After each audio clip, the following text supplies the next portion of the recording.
Alléluia. Que notre Seigneur soit loué. Il le mérite. Celui qui est sauvé doit aimer la parole de Dieu. Il doit l'accepter dans son cœur. Avec joie, je vous salue tous dans le nom de Jésus-Christ. Et ce soir encore, nous venons pour partager ensemble la parole de Dieu. Nous allons continuer notre sujet, commencé il y a quelques temps, sur la souveraineté de l'Église.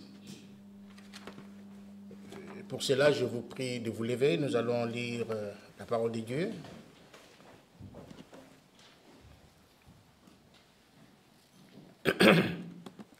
Nous lirons dans Actes chapitre 6.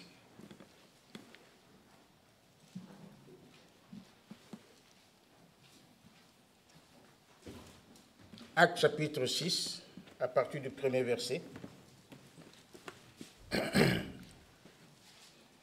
Et ensuite, je demanderai à notre frère Michel de nous conduire dans la prière. En ces temps-là, le nombre des disciples augmentant, les hellénistes murmurèrent contre les Hébreux parce que leurs veuves étaient négligées dans la distribution qui se faisait chaque jour. Les 12 convoquèrent la multitude des disciples et dirent: il n'est pas convenable que nous laissions la parole de Dieu pour servir aux tables. C'est pourquoi, frères, choisissez parmi vous 7 hommes de qui l'on rende un bon témoignage, qui soit plein d'Esprit Saint et de sagesse, et que nous chargerons de cet emploi. Et nous continuerons à nous appliquer à la prière et au ministère de la parole. Cette proposition plut à toute l'assemblée. Ils élurent Étienne, homme plein de foi et d'Esprit Saint, Philippe, Procor, ou Prochor, je ne sais pas, Nicacor, Timon, Parménas et Nicolas, prosélytes d'Antioche. Et ils les présentèrent aux apôtres qui, après avoir prié, leur imposèrent les mains. Amen. Amen. Notre Dieu, notre Père, ce soir, nous te disons merci du fond de nos cœurs pour avoir chanté pour toi. Seigneur, maintenant tu veux nous parler. Bénis ton serviteur qui puisse le rendre. Du toi, Seigneur, tu enlèves la fatigue et la distraction, que nous puissions être attentifs à ta parole. Seigneur, que tu nous bénisses richement. Ces choses cachées aux sages, aux intelligents, et à nous, tu nous as révélées. Bénis-nous et parle-nous, et instruis-nous encore, afin que nous puissions marcher et faire les choses uniquement conformément à ta parole. Amen. Nous pouvons pas aller loin de ta parole. Seigneur, tout ce que nous devons faire doit être conforme aux Saintes Écritures. Conduis-nous et soutiens-nous au nom de Jésus-Christ. Amen. Amen. Vous pouvez vous asseoir.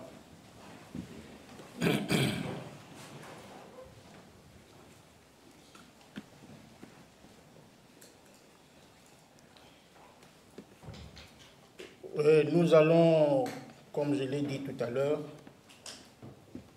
continuer notre sujet. J'espère que vous êtes prêts, hein?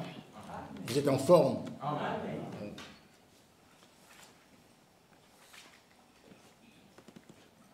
Nous sommes en train de parler de la souveraineté de l'Église. Nous avons déjà vu beaucoup de choses qui concernent la souveraineté de l'Église. Nous avons montré que l'Église, d'abord, Dieu fait son choix. L'Église aussi, dans sa souveraineté, fait aussi un choix. La fois passée, nous avons parlé déjà du Saint-Esprit, mais aujourd'hui, nous allons revenir un peu en arrière pour parler encore du choix. Au verset 3, dans Actes chapitre 6, la Bible dit, « C'est pourquoi, frères, choisissez. » Ici, je voudrais vous faire remarquer une chose. Ici, ce n'est pas Dieu qui choisit. Ce n'est pas Dieu qui choisit. Parce que Dieu ne choisit pas les diacres. Dieu n'a jamais choisi les diacres. Dieu, lui, choisit ses propres ministres, les ministres de la parole. Selon Éphésiens 4, 11, c'est Dieu qui établit, qui choisit ses propres ministres dans sa souveraineté et qui les établit dans son Église. Ça, c'est de un. De deux, ici, ce n'est pas les apôtres qui choisissent les diacres. Dieu ne choisit pas les diacres. Les ministres, les apôtres aussi ne choisissent pas les diacres dans une assemblée locale. Les ministres ont, comment dirais-je, l'autorité de Dieu de choisir et d'établir des anciens dans une église locale. Si vous lisez dans Actes chapitre 14, au verset 23, il est parlé de Paul et Apollos. Et la Bible dit qu'ils évangélisaient partout et ils désignaient des anciens dans chaque ville, dans chaque église locale. Et si vous allez dans Actes chapitre 20, au verset 28, il est écrit, prenez Paul, lorsqu'il a appelé les anciens, il leur a dit, prenez garde à vous-même et aux troupeaux sur lesquels le Saint-Esprit vous a établi évêque. Donc, les apôtres ou les ministres, selon Éphésiens 4, 11, ont la capacité, ont le droit, le devoir d'établir, de choisir et d'établir des anciens.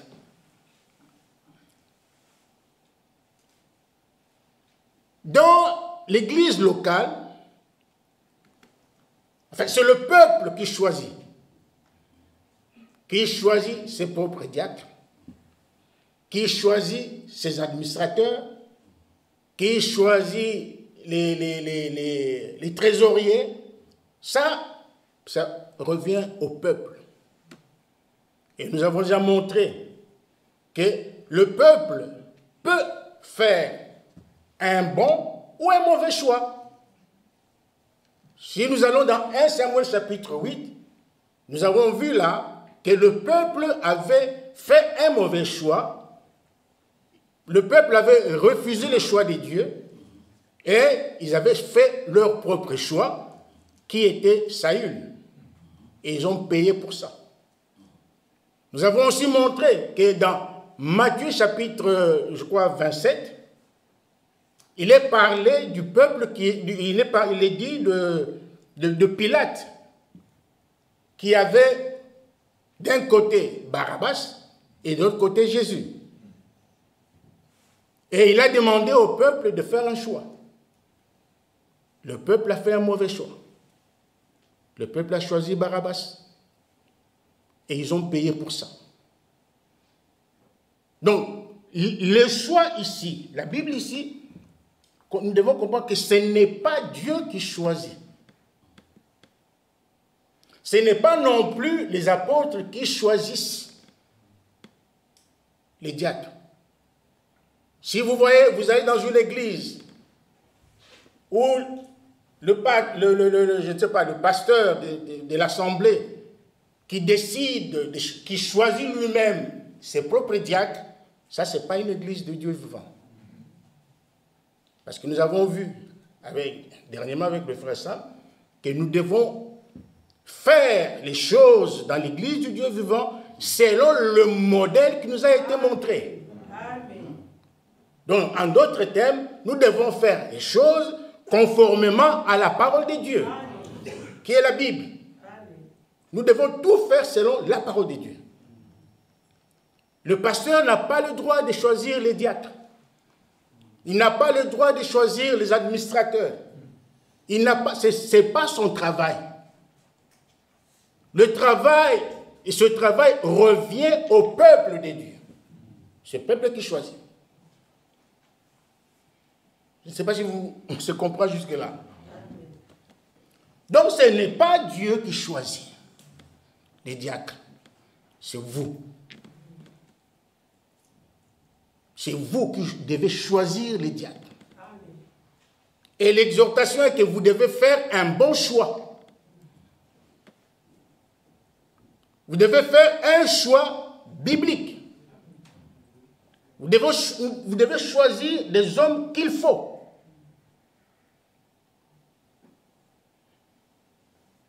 Et la Bible continue. Choisissez parmi vous 7 hommes de qui l'on rende un bon témoignage. Ici, on ne dit pas de choisir des hommes bons. On ne dit pas non plus de choisir des hommes gentils. Non, ce n'est pas de ça qu'il choisit. On ne demande pas de chercher des hommes qui sont bons, qui sont gentils, qui sont je ne sais pas comment. Non. Ici, on parle du témoignage. Des gens qui ont un bon témoignage. Des gens qui ont une vie sans tache.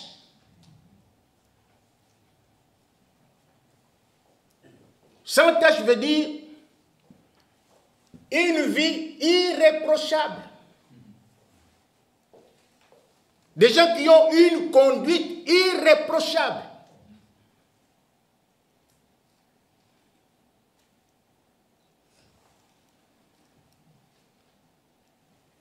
C'est pas moi, c'est la Bible. C'est la Bible. Nous prêchons la Bible. Nous devons prêcher la Bible. C'est pourquoi j'ai dit tout au début que si réellement tu es sauvé, tu dois aimer la parole de Dieu. Si réellement tu es sauvé, tu dois accepter la parole de Dieu.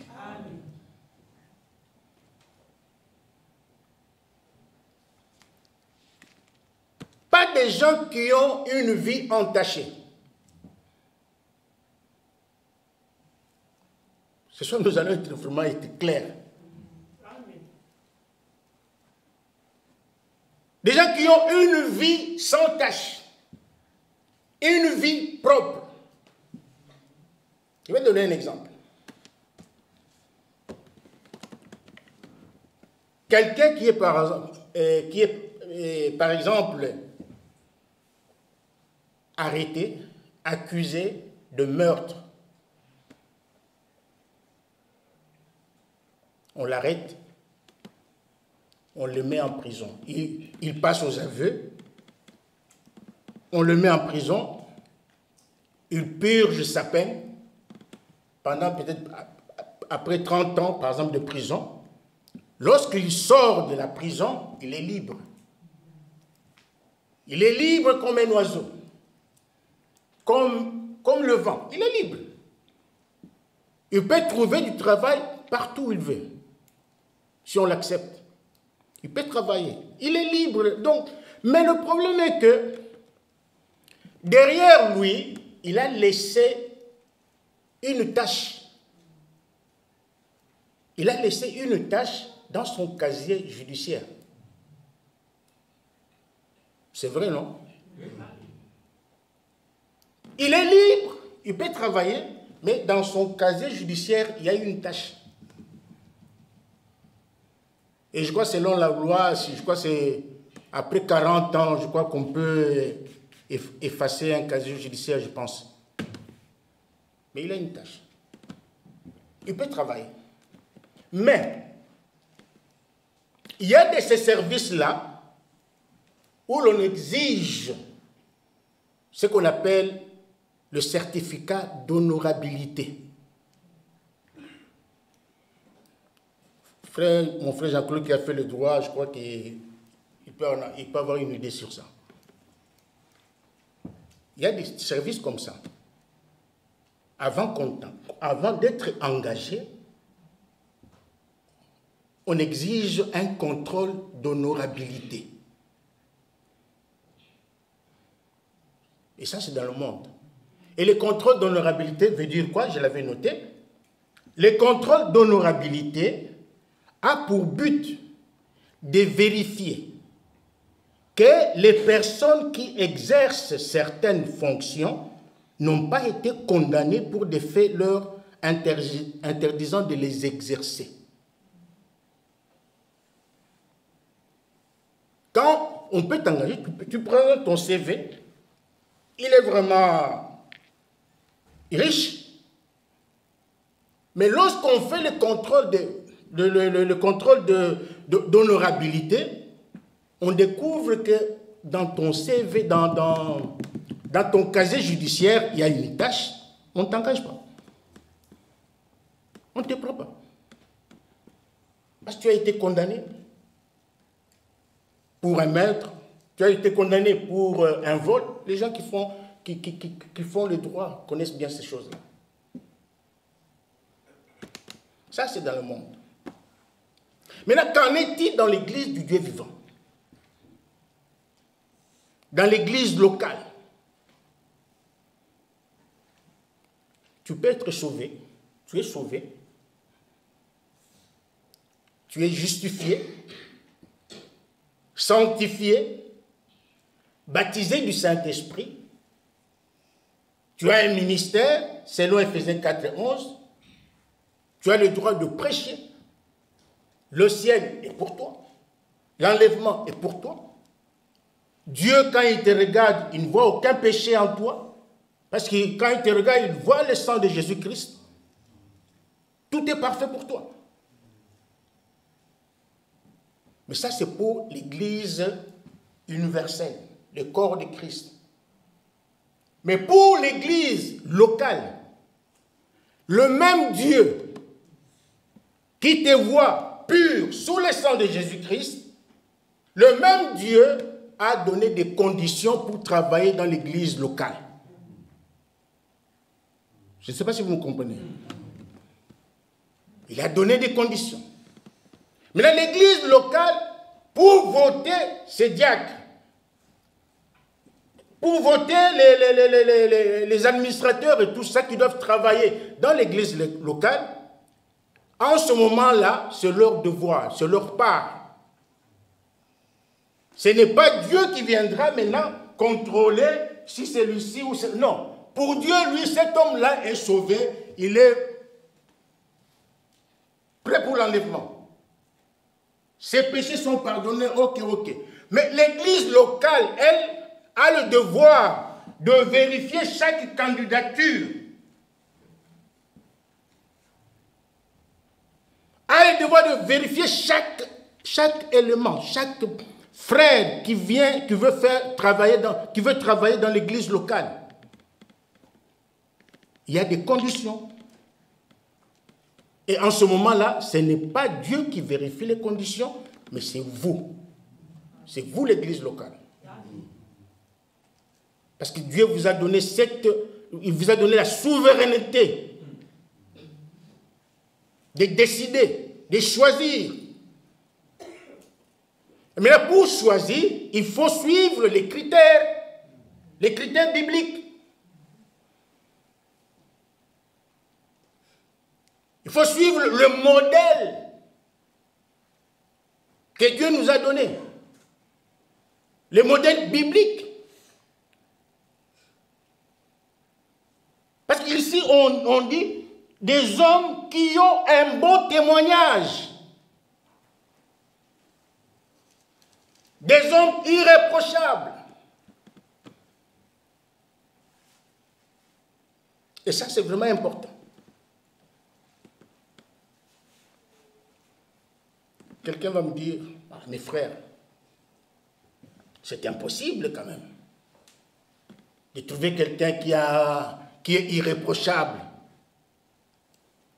Moi, je vous dirais, non, ce n'est pas impossible. Tout est possible à Dieu. Amen. Aussi longtemps que cela est écrit dans la Bible, donc cela est possible. Amen. Dieu, les dieux que nous servons, a des hommes sur la terre, des hommes irréprochables. Amen.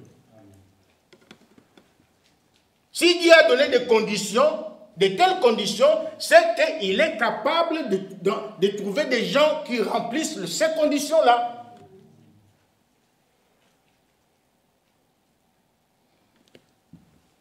Matthieu chapitre 5.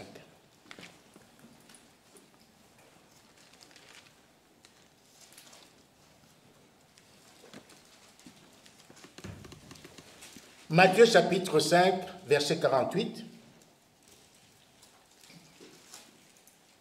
Soyez donc parfaits comme votre Père céleste est parfait. C'est Jésus qui l'a dit. Si cela était impossible, Jésus ne l'aurait pas dit. N'est-ce pas? Amen. Soyez donc parfaits comme votre Père céleste est parfait. Donc cela veut dire que Dieu a quand même des gens qui sont parfaits.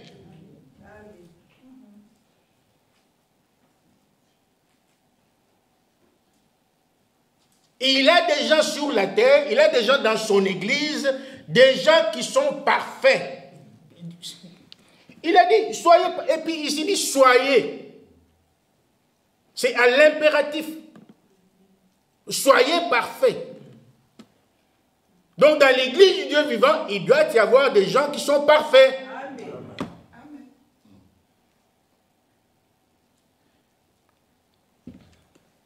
Luc chapitre 1. Luc chapitre 1,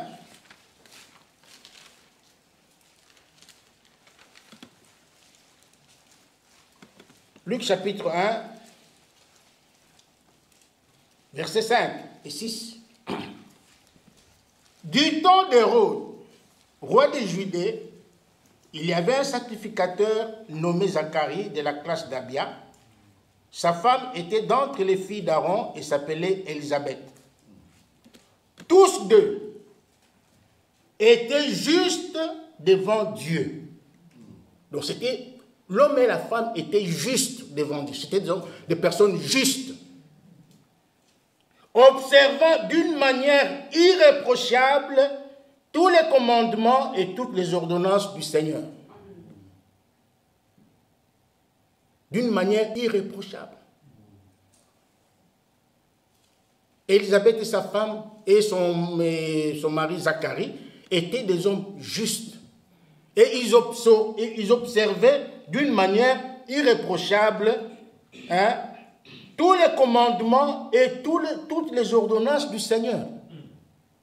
Je ne sais pas si vous êtes là. Hein? Amen. Et si eux pouvaient le faire, pourquoi pas nous?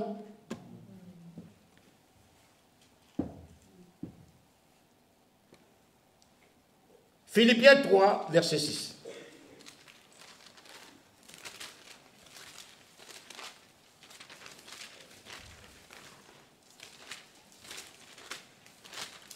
Philippiens chapitre 3,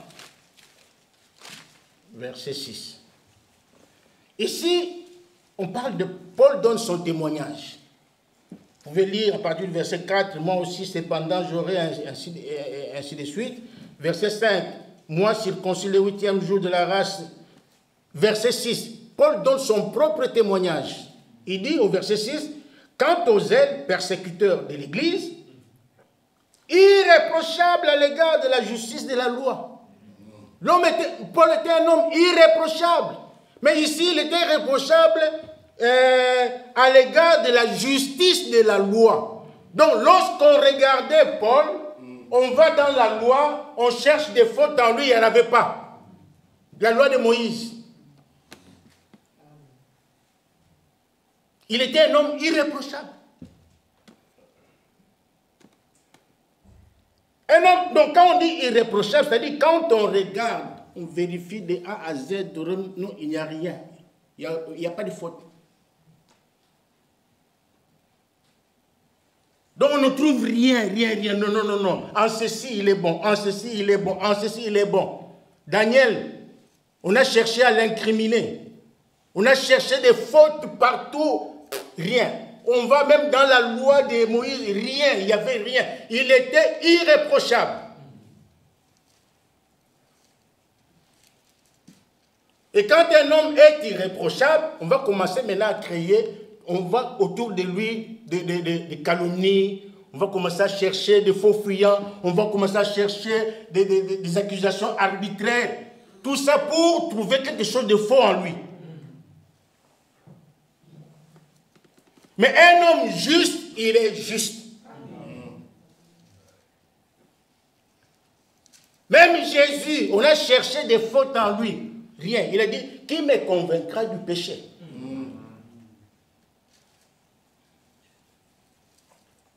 Et nous avons toujours chanté, être comme Jésus. 1 Thessaloniciens chapitre 2.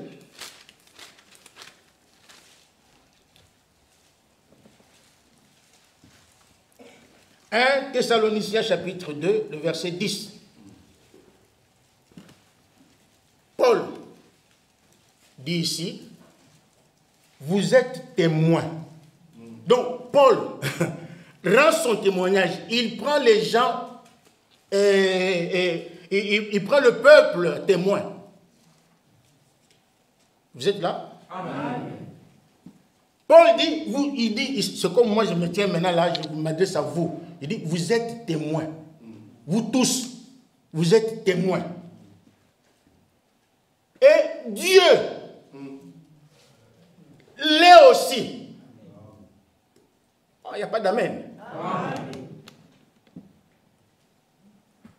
Mais c'est un témoignage. Paul était un homme comme vous et moi, qui a aussi reçu la grâce que vous avez reçue. Mais il se tient courageusement devant le peuple et il dit, vous êtes témoins. Il savait ce qu'il disait. Il ne mentait pas. Il n'inventait pas un témoignage. Il dit, vous êtes témoins et Dieu l'est aussi. Donc Dieu là au ciel qui voit tout, il est aussi témoin que nous avons eu envers vous qui croyez une conduite sainte, juste et irréprochable. Amen. Nous sommes en train de dire ces choses pour vous montrer que ce n'est pas impossible. La Bible dit que tout est possible à Dieu. Amen. Dieu a des hommes sur la terre, des hommes irréprochables. Dieu a des hommes sur la terre, des hommes justes. Des hommes vrais.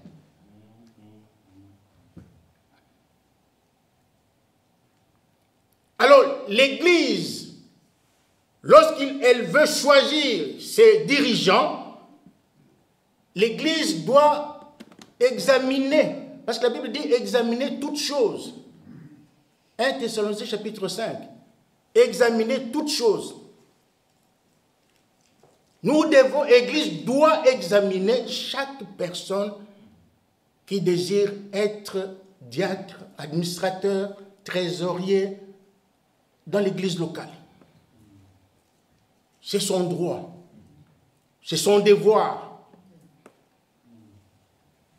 L'Église a cette souveraineté-là.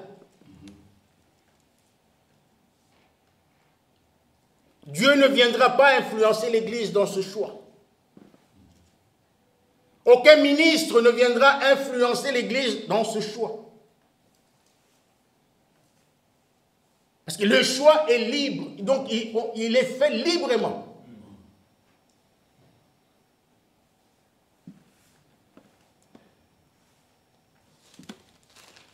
1 Timothée 3, chapitre 2.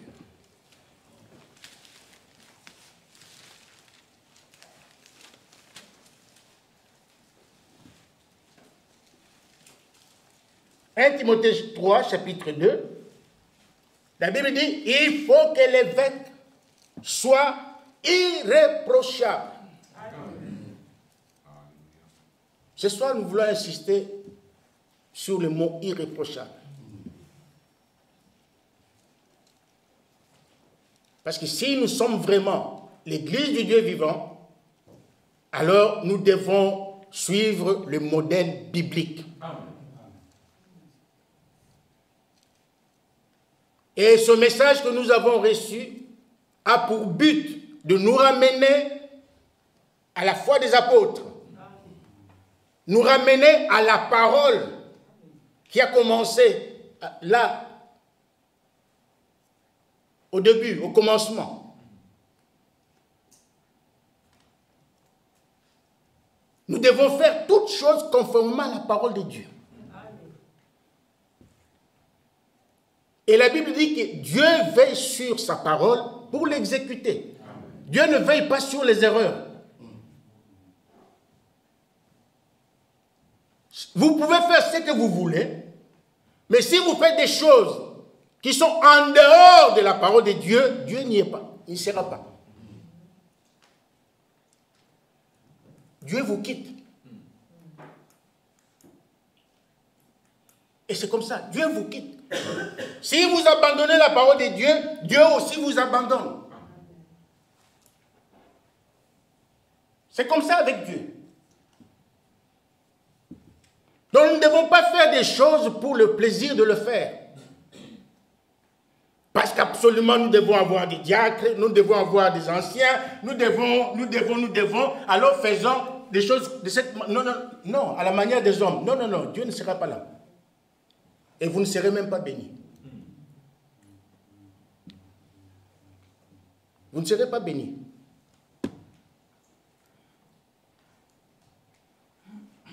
Nous l'avons toujours dit, que même dans ta propre vie, dans ta vie personnelle, dans ta propre vie, il faut que tout soit conforme à la parole de Dieu. Dans ta propre maison, il faut que tout soit conforme à la parole de Dieu. Le mari à sa place, l'homme, plutôt la femme à sa place, les enfants aussi à leur place. Lorsque vous respectez le cadre biblique, vous restez dans la parcelle, dans l'enclos là, de la parole de Dieu, là, Dieu est avec vous. Mais lorsque vous sortez de cette clôture-là, vous sortez, vous allez ailleurs, Dieu n'est plus avec vous. Dieu vous abandonne. Israël, pour être béni, il devait rester dans Israël, dans son pays. Toutes les fois qu'Israël allait ailleurs, Dieu l'abandonnait. L'Église du Dieu vivant, c'est la même chose. Les dieux d'Israël, c'est notre Dieu aujourd'hui. De la même manière qu'il avait conduit Israël, c'est de la même manière qu'il conduit aussi l'Église dans le Nouveau Testament. Et si nous voulons gagner sa confiance, nous devons faire toutes choses conformément à la parole de Dieu, à sa parole.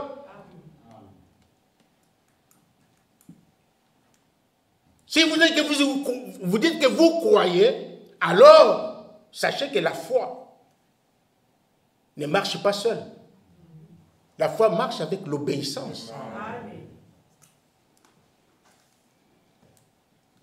On dit, il faut donc que l'évêque soit irréprochable. Donc si nous voulons avoir des anciens, il faut que ces anciens soient des personnes irréprochables.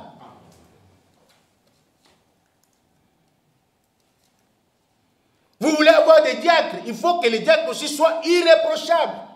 Vous allez me dire, ah, mais non, mais on ne parle pas des diacres. Non, si vous lisez dans 1 Timothée 3 ici, au verset, il est où le verset? Le verset 10.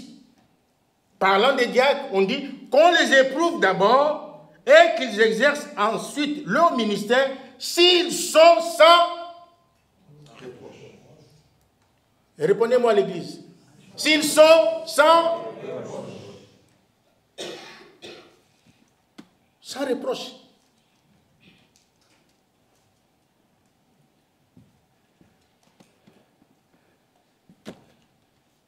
Non, nous devons vraiment aimer la parole de Dieu. Nous devons l'aimer. Nous devons vraiment aimer Dieu. Et si quelqu'un aime Dieu, il aime aussi sa parole. Parce que Dieu et la parole sont une seule chose. On ne peut pas dissocier Dieu de sa parole. Non, c'est impossible.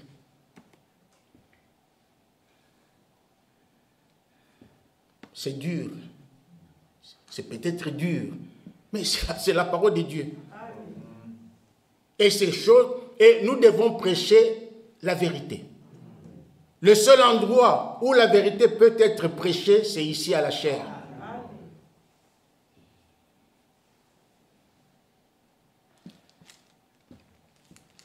Tite chapitre 1.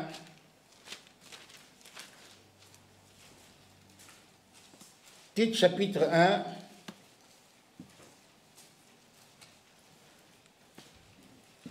Paul parlant à son collaborateur Tite, il dit au verset 6, « S'il s'y trouve quelque homme irréprochable, »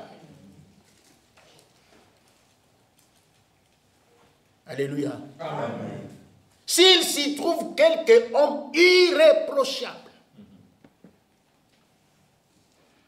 Au verset 7, il dit, « Car il faut que l'évêque soit irréprochable. » Amen.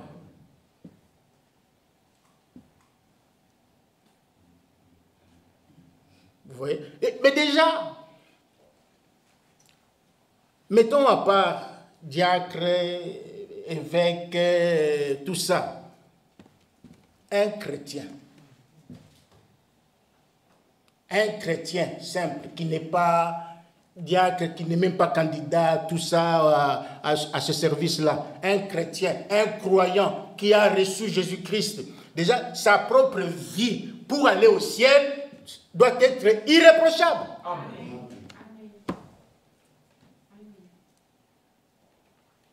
Déjà, pour aller au ciel, il faut être irréprochable.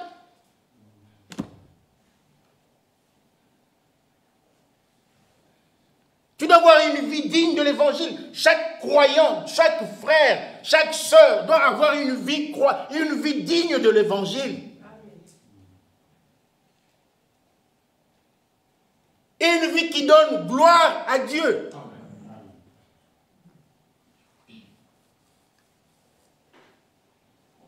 Mais si tu avais commis des erreurs, tant mieux. Oui, des fautes, Dieu pardonne tout ça. Et puis, on continue le chemin. Mais pour travailler pour avoir une charge locale, là, ça devient sérieux. Là, on prend les loupes. Le gros loupe, là, on commence à vérifier. Ah, mais non, mais... C'est comme ça.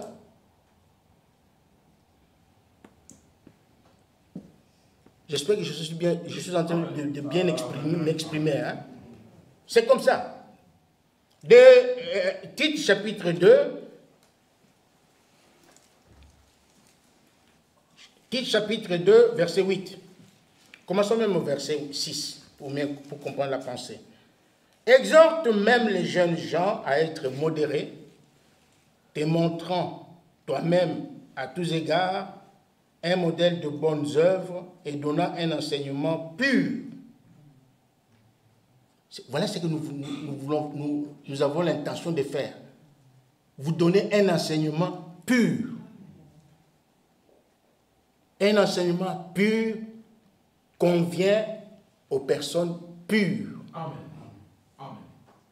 Un enseignement pur, digne, verset 8, une parole saine, irréprochable. Donc si nous prêchons une parole irréprochable au peuple de Dieu, Mais le but, c'est quoi? Le but, c'est que le Seigneur ait un peuple irréprochable.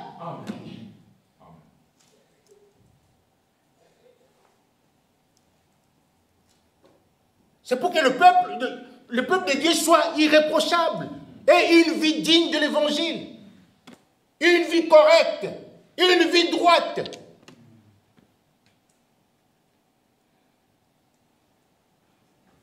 Comme j'ai dit tantôt, on peut commettre des erreurs, c'est vrai, oui, on fait des erreurs et puis on arrange et on passe. Mais l'objectif, c'est d'avoir une vie digne de l'évangile, une vie irréprochable. Quand Dieu te regarde du haut des cieux, il peut aussi rendre témoignage, comme il a fait pour Job. Dieu a rendu témoignage de Job. Il a dit que c'était un homme irréprochable, un homme intègre, un homme droit, correct. Et vous croyez que cela est impossible? Non.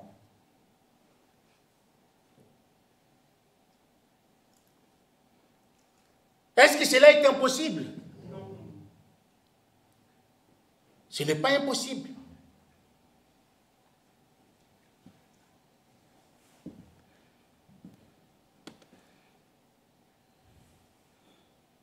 Une parole saine, irréprochable, afin que l'adversaire soit confus, n'ayant aucun mal à dire de nous. Je suis au verset 8.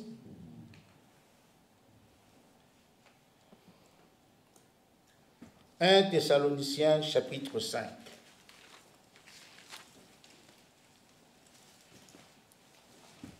« 1 Thessaloniciens chapitre 5, le verset 23, nous dit ceci.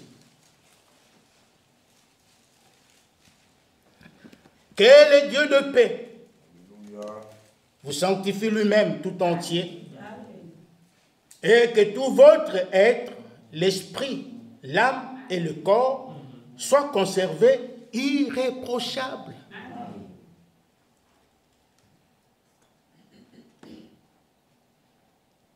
Que tout votre être entier, tout votre corps, votre esprit, votre âme soit conservé irréprochable.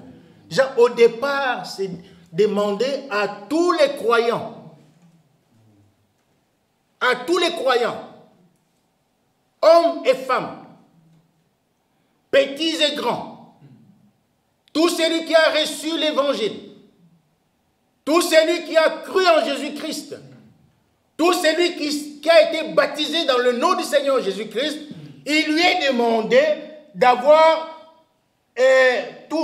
son être, donc son esprit, son âme et son corps, que tout cela soit conservé irréprochable. Je ne sais pas si vous me comprenez vraiment. Donc tout le monde doit être irréprochable.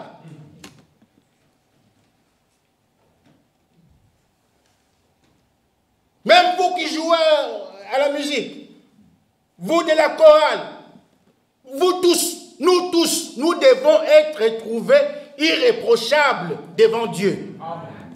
Nous tous.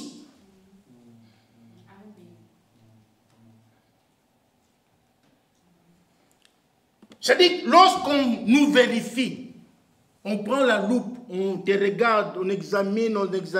Non. Bovic, c'est vraiment un homme irréprochable. Amen. On sait rendre témoignage.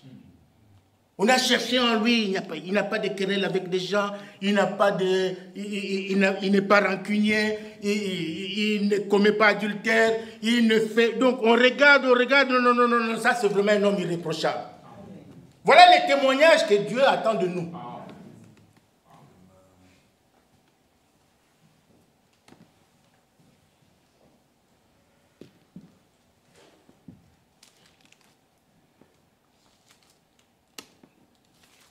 Philippiens 2.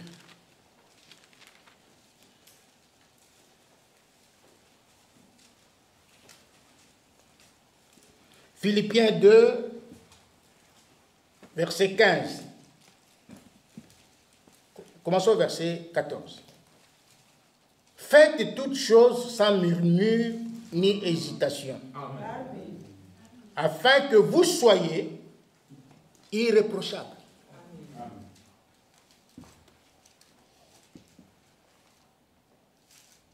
C'est la Bible qui le dit. Hein?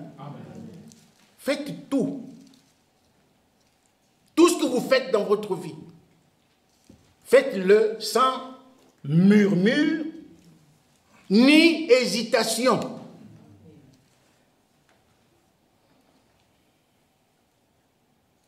Nous aimons beaucoup murmurer. Et ça, c'est pas bon. Qu'il n'y ait plus de murmures au milieu de nous. On ne doit pas trouver des murmures dans l'église.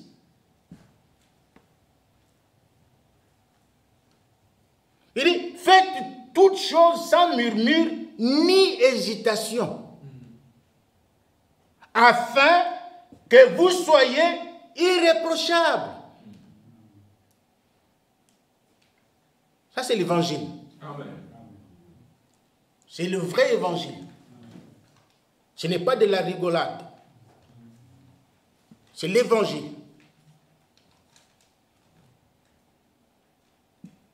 Parce qu'on a souvent aimé, ah, vous êtes sauvés. Amen. Ça emballe tout le monde. Vous êtes fils et filles de Dieu. Amen. Mais vous murmurez. Vous faites des choses avec hésitation. Donc, lorsque vous murmurez et vous faites des choses dans votre vie avec hésitation, cela veut dire que vous n'êtes pas irréprochable. Est-ce que vous me comprenez? Amen. Cela veut dire que vous n'êtes pas irréprochable. Mais si vous prenez la décision à partir d'aujourd'hui de ne plus murmurer dans votre vie, de ne plus faire des choses avec hésitation, la Bible dit, vous serez irréprochable. La parole de Dieu, ce n'est pas seulement ici, et puis bon, on laisse là, on va... Non, non, non, il faut prendre toute la parole de Dieu. Nous devons vivre toute la parole de Dieu. Toute la parole de Dieu. Ce qui vous semble facile, ok. Ce qui vous semble aussi difficile, nous devons vivre cela.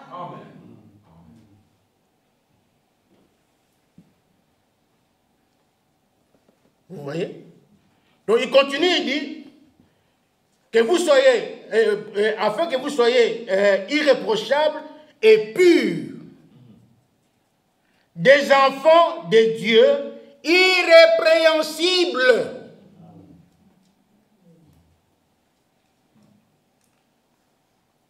Ou au milieu d'une génération perverse et corrompue, parmi laquelle vous brillez comme des flambeaux dans le monde.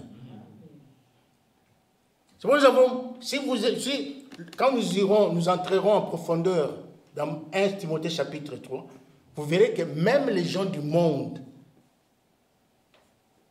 nous observent. Et lorsque nous voulons avoir des anciens ou des diacres et ainsi de suite, nous devons avoir le témoignage de partout, de tout le monde. Parce que vous pouvez avoir un diacre ici, quelqu'un qui est diacre ici, mais qui a des problèmes là-bas à l'extérieur. Des difficultés, des litiges, des querelles avec les gens du dehors. Nous, on ne connaît rien du tout, mais il a des problèmes là dehors. Des querelles, je ne sais pas, on fricote un peu partout, là, on touche un peu partout, là, nous, on ne connaît pas.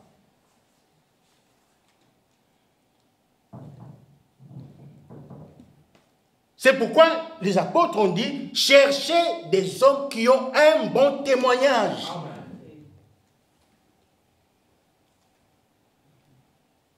Des hommes qui ont une vie sans tache. Une vie irréprochable, une vie correcte.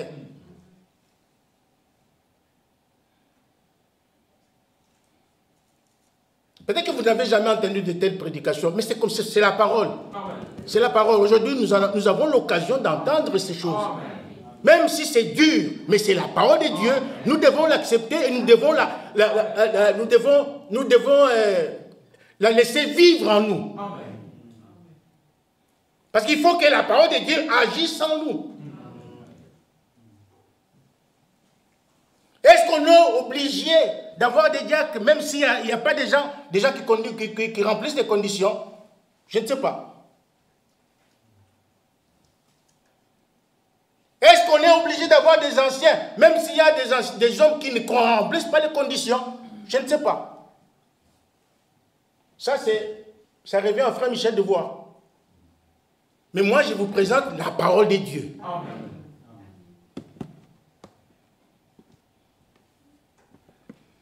Vous savez pourquoi j'ai dit ça? Avec l'expérience que j'ai dans ce message, j'ai vu beaucoup de choses. J'ai entendu beaucoup de choses. Des diacres qui engrossent les gens, des filles dans l'église. Des diacres qui sortent avec même les femmes mariées dans l'église. Circulez dans le monde entier, vous verrez que ces choses-là existent. J'en ai entendu beaucoup.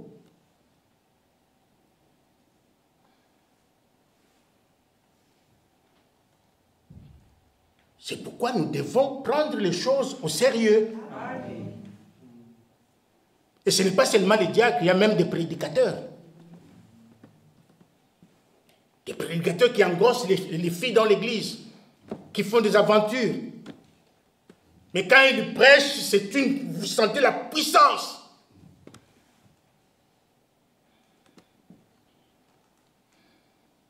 Dieu, vous avez entendu le sujet que le frère Sam est en train de nous prêcher.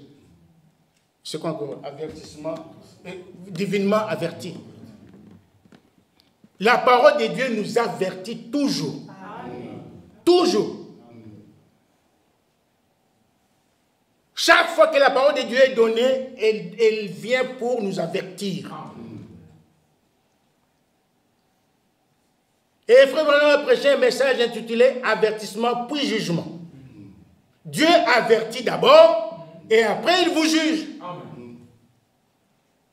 Nous devons être avertis, nous devons vivre vraiment aux aguets. L'heure est grave. Tout le monde est averti. Et la parole de Dieu concerne tous ceux qui ont pris le baptême. Tous ceux qui ont pris le baptême sont concernés.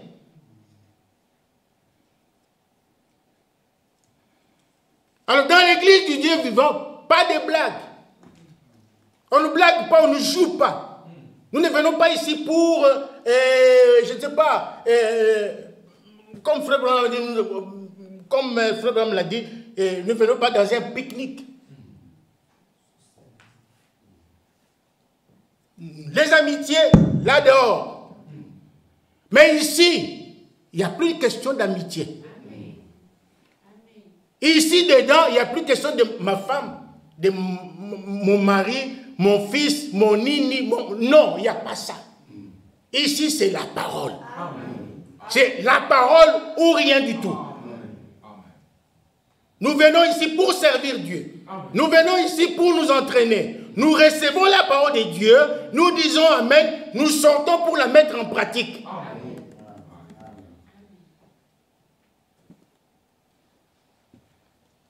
Vous voyez? Nous allons vers la fin. Colossiens chapitre 1.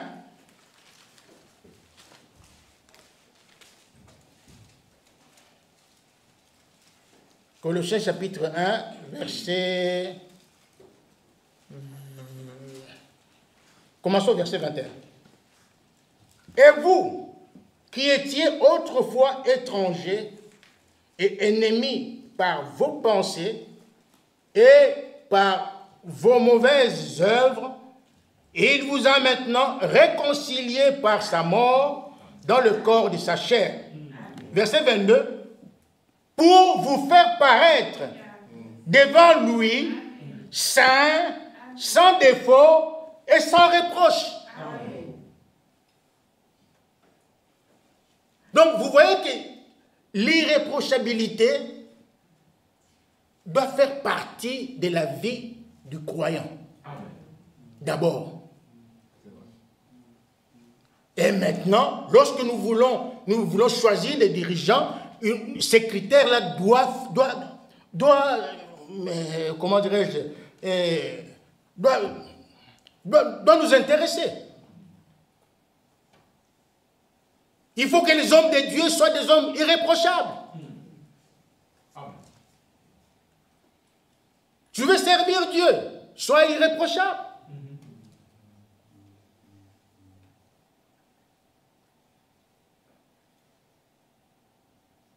Tu veux servir Dieu dans l'église locale, alors aie une vie sans tache. Une vie sans tache.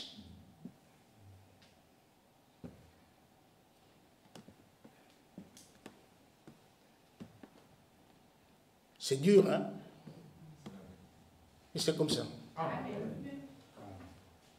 C'est comme ça.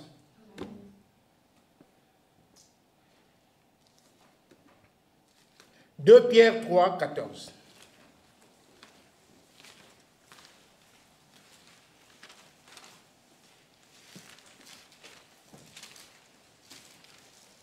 2 Pierre 3, 14. Commençons verset 13. Non, 12. Attendez et hâtez l'avènement du jour de Dieu, jour à cause duquel les cieux enflammés se dissoudront et les éléments brasés s'effondreront. Mais nous attendons, selon sa promesse, de nouveaux cieux et une nouvelle terre où la justice habitera.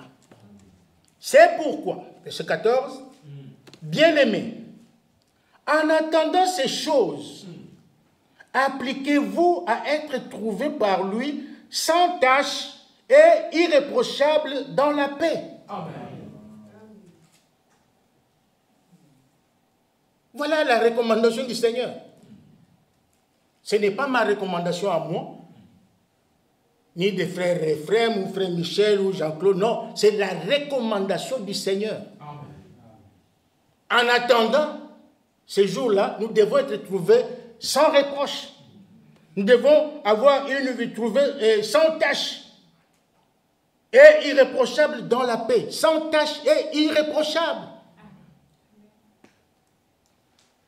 Donc si on doit choisir les dirigeants, nous devons aller parmi les gens qui sont sans tache et qui sont irréprochables. C'est là où nous allons puiser nos dirigeants. Vous comprenez? C'est là où nous devons diriger. L'autre fois, j'avais dit que les diacres sont puisés dans le corps de Christ. C'est vrai. Là, je faisais allusion au baptême du Saint-Esprit. Donc, des gens qui sont justifiés, des gens qui sont sanctifiés et qui ont fait une réelle expérience du Saint-Esprit. Mais on doit aussi vérifier leur vie. La Bible dit, s'ils sont sans, on doit les éprouver. On les éprouve s'ils sont trouvés sans reproche.